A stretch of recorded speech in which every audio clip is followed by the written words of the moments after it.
సిగ్గుశరం ఉండాలి ఇట్లాంటి తల్లిదండ్రులకు. తల్లి పాత్రనే ఉంది మొత్తం. అదే అంటున్నా, ఇట్లా ఆలోచించే తల్లిదండ్రులు ఎవరెవరైతే ఉన్నారో, నీ కోడలేమో రాక్షసి కానీ నీ కూతురు మాత్రం బంగారం, దేవత. నీ కూతురు దేవత.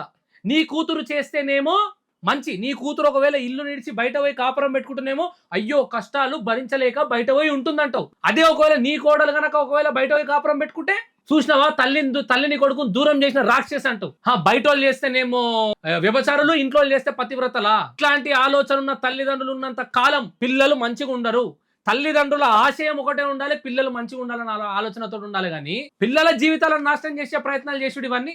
నీ కొడుకు నువ్వు చంపుకున్నది ఉండేవే తల్లి, కానీ వాణ్ణి రాక్షసం చేసి ఆమెను చంపేదానికి నీకు రైట్ ఎక్కడి నుంచి వచ్చింది? ఈ రోజు ఆ సచ్చిందాక తల్లికి కడుపు కొత్త కదా, సచ్చిందాక ఇంట్లో ఉన్నది ఒక్క అమ్మాయి. మరి ఎంత బాధపడుతురు ఆ తల్లిదండ్రులు. అసలు వీడియోలు చూడలేకపోతున్నాం వాళ్ళ బాధలు.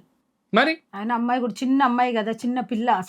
అసలు ఆమె అని చూస్తే మమ్మీ, ఆమె ఏదో పండుకున్నట్టుంది మమ్మీ. ఆమెను కొట్టి చంపినట్టు లేనేలేదు తెలుసా, ఇట్లా నార్మల్ గా నిద్రపోయినట్టుంది పాపం. ఇట్లా చూస్తే ఇట్లా అబ్బా గుండెలు కదిలినాయి. ఇట్లా ఆ శవాన్ని నేను ఇట్లా నా చేతులతో తగులుతుంది దీనికి కంపల్సరీ.